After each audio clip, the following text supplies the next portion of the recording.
En conférence de presse, Xavi a d'abord tenu à expliquer l'importance de remporter les 3 points lors de cette journée.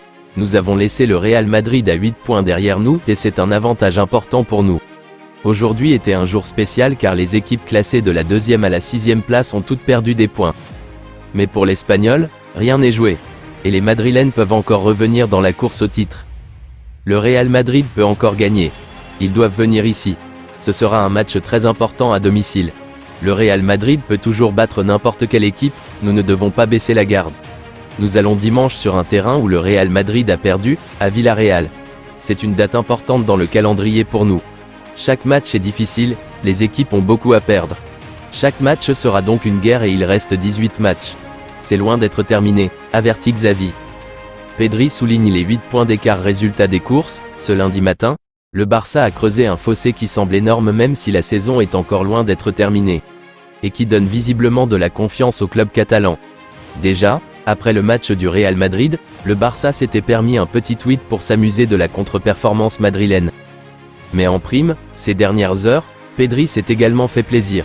Dans des stories Instagram que la pépite du Barça a depuis supprimées, Pedri s'affiche sur le terrain avec son numéro 8 qu'il a pris soin d'entourer, pour marquer la différence faite avec le Real Madrid au classement. Piquant.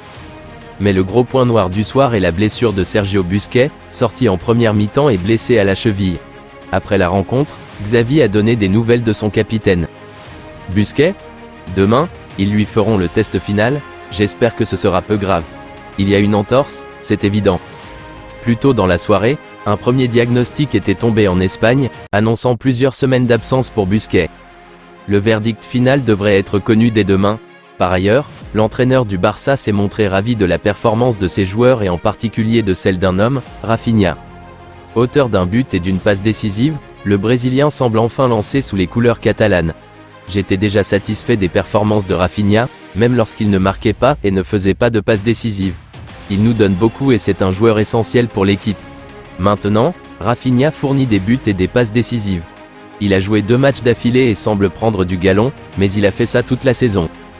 Alors que Jules Koundé alterne entre le poste de défenseur central et celui de latéral droit depuis son arrivée au FC Barcelone, Relevo a annoncé ce vendredi que le Français préférerait jouer à droite depuis son retour de la Coupe du Monde au Qatar.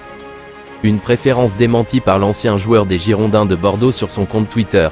Répondant à un tweet reprenant cette information, il a simplement répondu par un emoji Pinocchio. Défenseur central de métier, Jules Koundé semble donc toujours préférer jouer dans l'axe de la défense.